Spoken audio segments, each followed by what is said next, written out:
Hello everyone and welcome back to our channel. I recently celebrated my 50th birthday in Johannesburg, South Africa.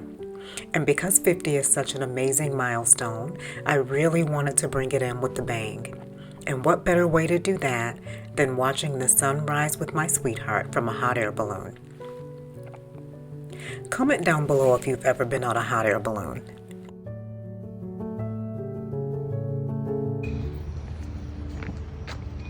Coming for our super early, as you can see, hot air balloon ride this morning to celebrate my birthday.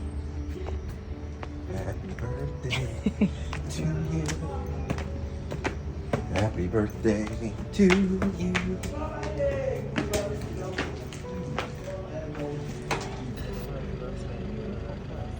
Setting up for the balloon ride here. A little chilly this morning. It's a little backdrop. It's going to be a sunrise balloon flight. So, yeah, we're both looking forward to this.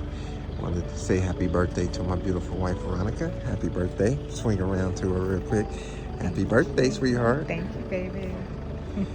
Yeah, so we ought to be able to get some great pictures. And the views did not disappoint. Our day started around 2:45 a.m. local time to accommodate the drive to Johannesburg National Park. It was super early, but so worth it.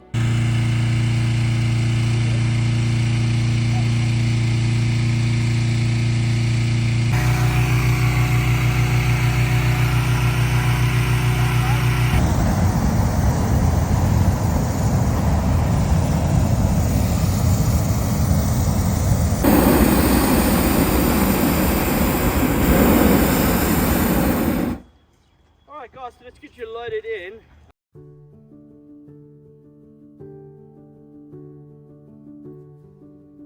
If you want me to go to the left or to the right, please say, yeah? Okay, no, you're fine. For your photograph. Okay, or no. whatever. Good, thank you. Of course.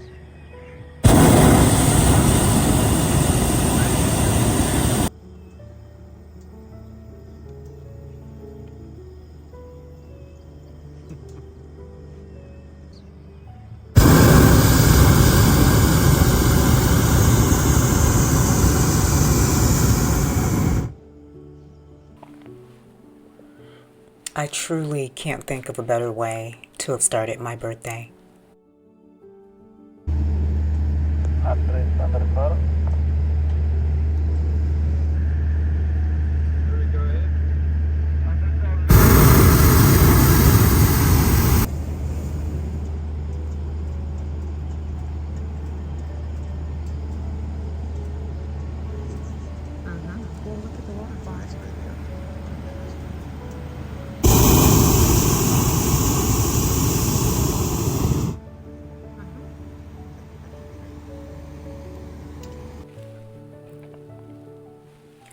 The views were breathtaking. This was such an amazingly peaceful flight.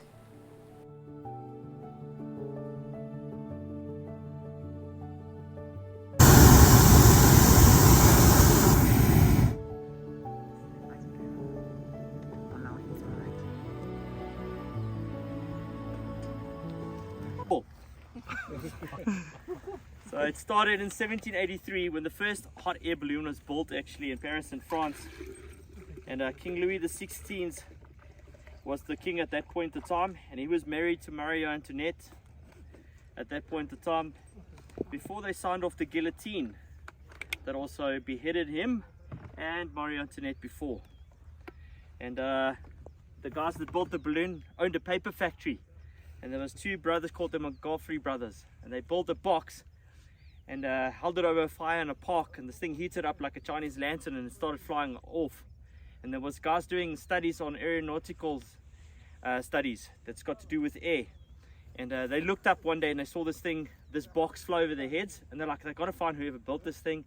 They're going to replicate it and build a balloon, and they're going to start flying people inside of this thing. Found the Montgomery brothers, said to them, listen, can you replicate it, make a balloon, put a basket, and they designed it all together. And then they went to King Louis XVI and said, okay, we built this thing, can we put people on it? And King Louis at that point in time didn't feel safe because he has never seen something like this. So he said, go grab a sheep, a chicken and a duck. Put them on the balloon. If they survive the flight, we'll do it with people on the next one. So the first passengers on a hot air balloon was a sheep, a chicken and a duck. They heated up the balloon, and off this balloon went on an 8-minute flight. The balloon landed. The guys went to go see if the animals were alive. They were sort of alive. Okay, well, if they're sort of alive, we could still do it with people. So they built another balloon, bigger basket and a bigger pan and some space to put fuel on. When I say fuel, it was wood and stuff at that point in time. It wasn't gas. So they had to take wood with them, and that added weight, so they had to make this balloon larger. The larger the balloon, obviously the more material they had to use. So eventually this balloon took up a whole yard inside the palace at that point. Then they went to King Louis and said, okay, here's the balloon, here's the fuel, we're ready to do it. And King Louis said, yes, and I've got the perfect volunteers. These 2 prisoners, are they going to do it? Because at that point in time, they didn't have a choice. It's either die inside the jail, get beheaded, or go on a nice balloon ride that morning. And obviously I think there was 2 guys that volunteered to rather keep their heads and go on the balloon ride. So on their way down to the balloon, there was a guy called Pilatre de Rosière and Marcus Francis Florent. And they went to King Louis and said, King Louis, you can't do this with them, man. If they survive this flight today, the history book's going to say the first 2 pilots in history were criminals. King Louis said, I don't agree. I feel that you have a point there. And then they changed those 2 names to Jacques-Francis Pilatre de Rosière and Jean-Francis Florent. And then they said they'll jump on the balloon. They heated it up with their wood, balloon stood up, and they cut the ropes, and off these guys started flying. The problem with that is they flew for 20 minutes longer than the animals did, for 28 minutes. But then they flew away from the palace where everyone knew what was happening that day. So when the villagers at that point in time started looking up, they saw this thing fly over their heads with black smoke coming out of it. They thought it was the end of the world. Satan's here to get them. So they grabbed their weapons and followed this thing, ready to go and kill it. When they got there, they saw the 2 pilots, so they thought it was witchcraft. The 2 pilots ran away, went back to King Louis and said, King Louis, we're never doing this again. We survived the flight, but the people of France nearly killed us. So King Louis said, no problem, I know how to sort that out. Let's go grab a bottle of champagne. And that's where it comes from. A bottle of champagne was only given to royalty, and if you were part of royalty at that point in time. So when the villagers or everyone saw a bottle of champagne was given to someone, they knew it was declared by King Louis that they were part of royalty and it's his property or his thing. So the pilot grabbed the bottle with the insignia of King Louis on the bottle, went on a flight, landed, ripped out the bottle, waving it around so that everyone can see the champagne bottle, screaming it's King Louis' property. The villagers saw that, didn't want to get killed by the King's Guard, ran away, came back with a cup, and everyone had some booze. So basically since 1783, 21st of November, alcohol's been sorting out problems. Guys, if you catch the cork, you should line yourself up to be a balloon pilot. Come on, come on, come on. Put a quick dial for the Protea team there, man. You're on it. Guys, so if you would like a mimosa that is a mixture of orange juice and champagne, do let us know, because it is a bit of a dry bubbly.